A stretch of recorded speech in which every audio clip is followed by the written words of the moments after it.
መደለያ ገንዘብ መሆኑ ነው። ትሰማኛለህ? እኔ ኮማንደር ንግስትን አላወከኝም ማለት ነው። በትንሹም ቢሆን ስላንቺ አውቃለሁ። እና ምን አለ? ሙሰኛ ፖሊስ ናት አለ። ትሰማኛለህ? እኔ እናንተ ከዚህ በኋላ የምንገናኘው አንተ በወንጀል ተይዘህ እጅህን ካቴና አላጠልቅልህ ብቻ። ስለ እኔ የሰማሽው መረጃ የተሳሳተ ይመስለኛል። በከተማዋ ደጋፊ አባት እየተባልክ እንደምትጠራ አውቃለሁ። አሁንም ቢሆን ለሀገሬ ስንት ነገር የሰራው ሰው ነኝ። በዚህ ልክ ባታናግሪኝ ደስ ይለኛል። በነገራችን ላይ ወደ አንተ ከመምጣቴ በፊት የቀድሞ ኮማንደር በልሁን እጁን በካቴና አስረው ይዘውልኝ መጥተዋል። ካልሰማ ልንገርህ ብዬ። በእውነት ለዚህ ፈጣንነትሽ ትልቅ ሽልማት ይገባሻል። ኮማንደር ነበር ግን ያንን ቪዲዮ ፈልገውት ነበር። በተለይ ሄናሙ የሚባለው ስለ አንቺ በጣም እንደሚያስብ ተገንዝቤያለሁ። ከዚህ በኋላ ታርጌቴ ማላይ እንደሆነ ተረጋግጧል። ተጠንቀቀ ናሆምን። አንድ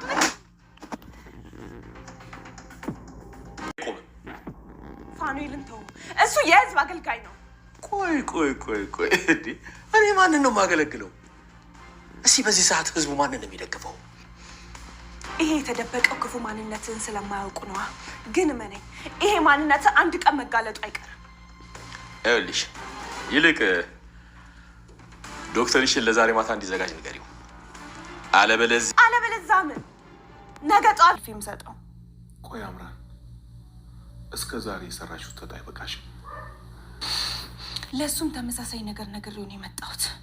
ፋኑ እግር ከዚህ ቤት ከተንቀሳቀሰ ነገ እኔን የምታገኘኝ እስር ቤት ነው።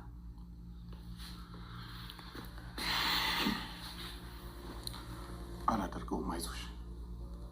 በፍጹም አይኔ እያየ የነዛ ምስኪን ሰዎች ህይወት አላበላሽ። ለዛም ነው ተፈራ 10 ጊዜ ሲደውልብኝ ስልኩን አልነሳም ብዬ ቤት ውስጥ የተቀመጥኩት። በሀብቱና በንብረቱ የሚተማመነው አቶ ተፈራ ዛሬ በእነ አቶ ለይኩን ቁጥጥር ስር ዋለ። ለጥቂት ጊዜም ቢሆን ለተወሰነ ሰዓትም ቢሆን አስረውት ሲደበድቡት ነበር።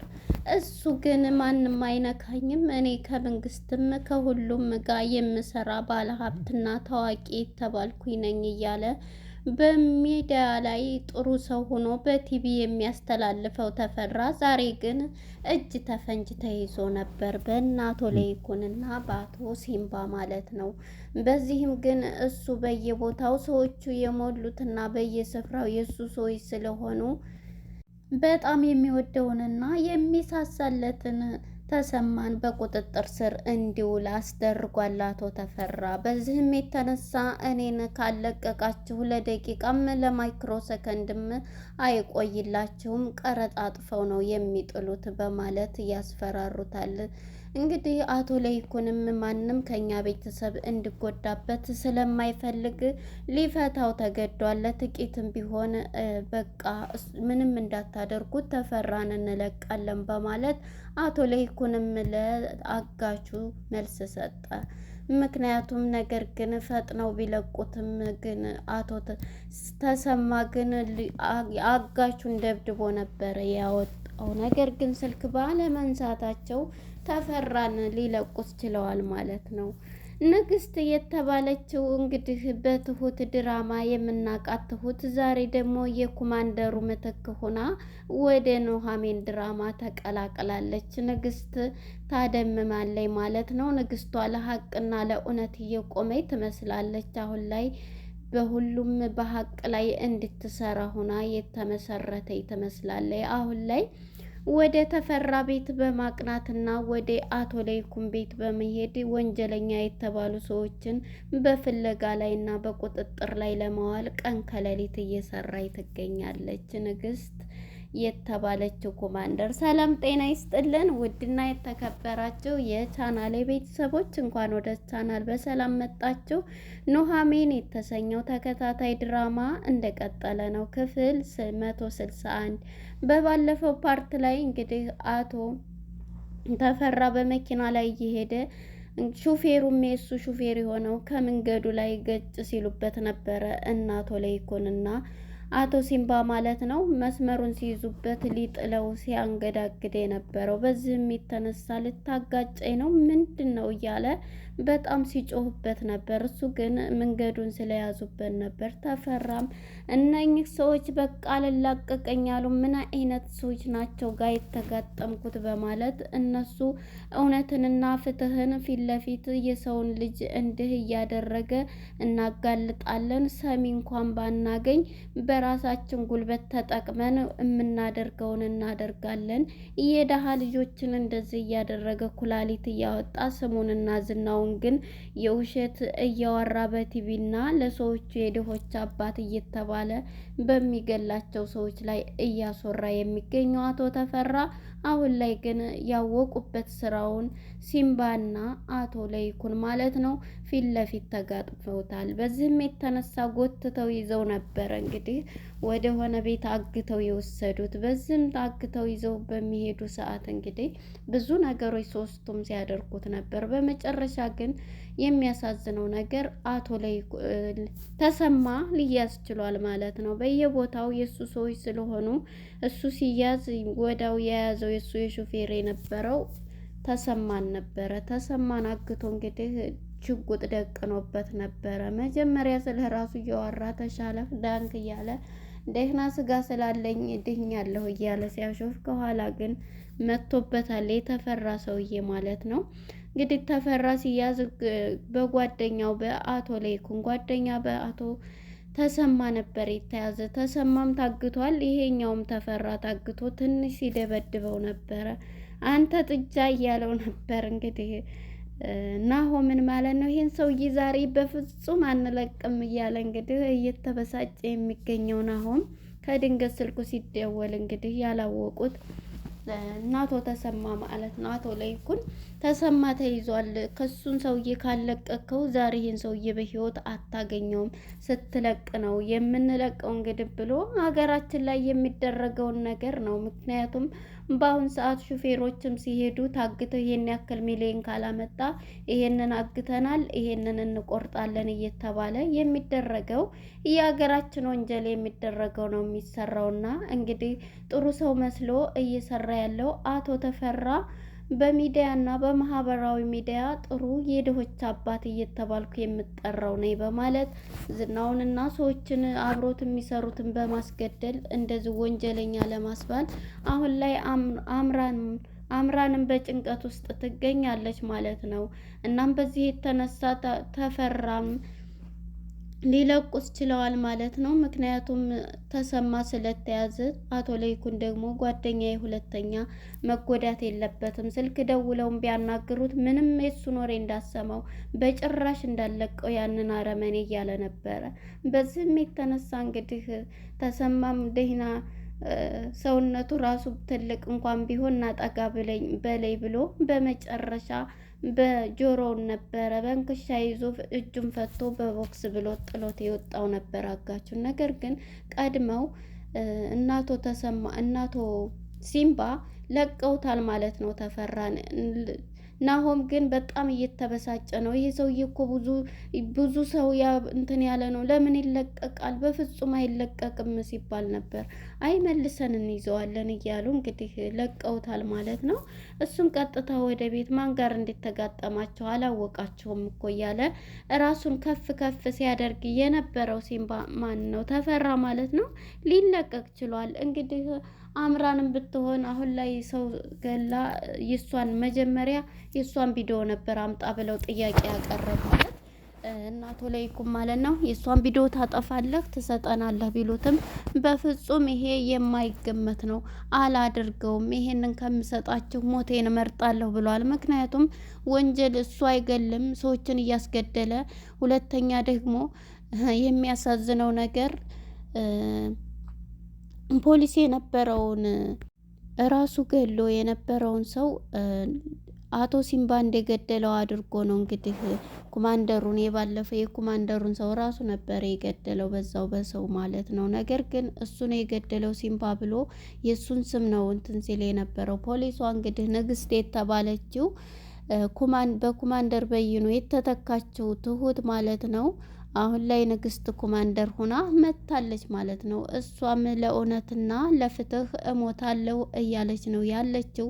በዚህም የተነሳ እንግዲህ ንግስት ማለት ነው አሁን ላይ በጣም ጥሩ እየሄደች ትገኛለች። ቀጥታ ወደ ወይዘሮ ዝኑ ቤት ነው የመጣችው። ዝኑ ቤት በመሄድ ሁለታቸውም ኑሐሚንና ወይዘሮ ዝኑ በድንጋጤ ነበረ የቆሙት ማለት ነው። በዚህም የተነሳ ዝኑም ምንድን ነው ምን ሆነሽ ነው ስትላትም እንግዲህ አይ እዚህ ቤት ወንጀለኛ መደበቅ የተከለከለ ነው፣ ወንጀለኛ ደብቃቸዋለሁ፣ ወይዘሮ ዝናሽ ትባያለሽ እያለ አዎ ምንድን ነው እያለኝ አይ ወንጀለኛኛ ጋር ወንጀለኞችን ያዙ እንጂ ወንጀለኛኛ ጋር የለም በማለት ዝኑም ብትነግራት ቤቱ መፈተሽ አለበት ብላ እንግዲህ ንግስት ኮማንደሯ ገብታ ቤቱን ልትፈትሽ ትችላለች። ምንም አላገኘ ይህን ወረቀት ለጊዜ ያጂ የሚያስቸግራቸውም ካለ መደወል ትችላላችሁ ብላ ስልክ ቁጥር ሰጥታ ለጊዜው እንግዲህ አቶ ሲምባ ወደነ ዶክተር ፋኑኤል ጋራት እዛ ለጊዜው ተደብቋል ማለት ነው። የእሱን ህግ እንትን ሳልል በፍጹም አልተኛም ብሎ ዶክተር ፋኔም ስራውን አቁሞ አሁን ላይ ናና ከኔ ጋራ የሚታከሙ ልጆች አሉ እያለ ነው እንግዲህ። አምራንም ወደ ተፈራ ጋር በመሄድ በፍጹም ዶክተር ፋኔን እዚሁ ልጨምረው አችልም። የሚገርምሽ ነገር አግተው ነበረ በቀደም ለይኩን። ስለዚህ እነሱም አዎ ቪዲዮውን ፈልገውት ሊሆን ይችላል። ስለዚህ ቢያግቱህም ስለዚህ ዶክተር ፋኔን እዛ አታስገባው፣ እሱ የህዝብ አገልጋይ ነው እባክህን ስትለው ነው እንዴ አይደለ እያለ ነበር ሲላት የነበረው። በዚህም የተነሳ አዎ አንተ በጣም ክፉና ጨካኝ ሰው ነህ ስትለውም በጥፊ ማን ጋር የምትከራከሪ መሰለች ብሎ በጥፊ ሲመታት ነበረ። አምራን ሂድና ምንድን ማደርግ ይመስልሻል ዶክተር ፋኔ ከእኔ ጋር ካልሰራ ሲላት ያንን ቪዲዮ ነው የምሰጠው፣ ስጠው ሂድና ስጠው፣ እንዳውም ከዚህ እሱ እኔን ማቶ አይደለም አድሶ አይደለም መኖር ይችላል። ስለዚህ ሂድና ስጠው፣ እኔ እንዳውም ከዚህ ሞትን የምፈራ አይደለሁም። ከልጅነቴ ጀምሬ ከሞት ጋር የተጋፈቅኩ ያደግኩ ነኝ፣ ምንም አልፈራህም ስትለው በጥፊ ይመታታል ማለት ነው። እሷም ተናግራው ይኸውልህ እሱን እዚህ ጋር ብታስገባው እኔ ነኝ እጄን የምሰጠው፣ ምንም እንትን እንዳትል እኔ ነኝ የምሰጠው፣ ይህን ድርጊት ደግሞ እንዳደርግ ያደረከኝ እራስህ ነህ በማለት እንግዲህ ለተፈራ መልስ ሰጥተዋለች። ጠበቅ ያለ መልስ ማለት ነው። ወደ ንግስቷ ጋር ስንመጣ ንግስቷ እንግዲህ ኮማንደር በይኑንም የወንጀለኛ ተባባሪ ስለሆነ እሱንም እንግዲህ ልትይዘው ይችላል። ማን ነው ልታስይዘው ይችላለች። እጁን በካቴና ጨምሮ እንደመጣ ያንተን ስም ደግሞ 10 ሲጠራ ነበር ስትል የተሳሳተ ነገር ነው የሰማችው። በእርግጥ አዎ ስረዳውና ብር ስሰጠው እኔ የድሆች አባት ምን ስለሆንኩ ነው የድሆች አባት ብለው ስለሚጠሩኝ ነው። እናም ስለዚህ ስታቂኝ ደግሞ እንትን ታያለች ሲላት ነበር። እሷ ደግሞ መንግስት የሚከፍለኝ ደሞዝ ይበቃኛል፣ እኔ የማገለግለው ለህዝቤ ነው ስትለውም አንቺ መንግስት የሚከፍልሽ የእኛን ጫማ መጥረጊያ እንኳን ማስጠረጊያ እንኳን አይሆንሽም እኮ እያለ እሷንም ወደ እሱ ለመሳብ እየፈለጋን ነው። ይች ግን ኃይለኛ እናንተን ትመስላለች ቢላውም ይሄው ለጊዜው ብላ ያን ወረቀት ሰጥታ ትወጣለች ማለት ነው። በሙስና እንትን ልትለኝ ነው ብላ መጨረሻ ላይ እንግዲህ እሱም ይሄንን እያለ ተዋት ለጊዜው ነው፣ አሁን ብር ይሄንን እንትን ስንላት ወደኛ ስራ ትደባለቃለ እያለ ሂደህ ዶክተር ፋኑኤል መጥቶ የሚቀየሩ ኩላሊት ልጆች አሉ፣ የእነሱን ያንዱን አውጥቶ ያንዱን ይሸጣል፣ ያንዱን ወደ ሌላ እንትን ይላል እና እንዲመጣ ነግሬዋለሁ እያለ ነው። ምክንያቱም አሁን የአምራን እጅ ስላለ እሱ ደግሞ ይሄን ስራ ሊቀላቀል በፍጹም ይሄን ካደረክ ደግሞ እኔም በፍጹም እጄን ነው እጄ ለምሰጠው ገዳይ ነኝ ብዬ እያለችው እኔ እኮ አፈቅርሻለሁ እንደዚህ እኔ ላንቺ ግማሽ አካሌ ነሽ መሆን ያለብሽን ይሄን ታዲያ ወንጀል እንድትሰራ በፍጹም ሰዎችን ለማዳን እንጂ አንተ እጅ የተፈጠረው ሰዎችን ለመግደል አይደለም እያለ እኔም እኮ ጨንቆኝ ነው፣ ለዛ ነው ተደጋግሞ ስልክ ሲደውል ያላነሳሁት ብሎ እንግዲህ ለአምራን ይነግራታል ማለት ነው። ከድንገት እንግዲህ ሲምባም ከአቶ ፋኑኤል ከዶክተር ፋኒብ ጋር ሲወጣ እኔም አንቺም ወንጀለኛ ሆን እያለ ድንግጥ ትላለች ማለት ነው። ምክንያቱም አሁን ላይ ሲምባ እዛ ነው ያለው ለጊዜው ማለት ነው፣ እየፈለጉት ስለሆነ እሱ ምንም ያው ወንጀሌ በፊት የሰራ እንጂ ሰው አልገደለም። ግን ኮማንደር በይኑ የገደለው የልጁን ፍቅረኛ፣ ሁለተኛ ደግሞ ይሄኛው ተፈራ የገደለው በሱ ነው እንትን ያለው ወደ 3 ወንጀሎች አሉበት ብላ ነው እንግዲህ ንግስቷ የኮማንደር ምትክ ይሄንን ስትል የነበረው ማለት ነው። ነገር ግን እሱ ይሄን ሁሉ ያልሰራውን የሰዎችን እንትን ነው በፍጹም እሱን ሳላሲዝ እኔ ጭራሽ እጄን አልሰጥም እያለ እየፎከረም ይገኛል ማለት ነው። ሲምባ ጎበዝ ነው። በእርግጥ አሁን ላይ ጩናም እንደታመመች ነች። ኤምም ከሀገር ወጥታለች።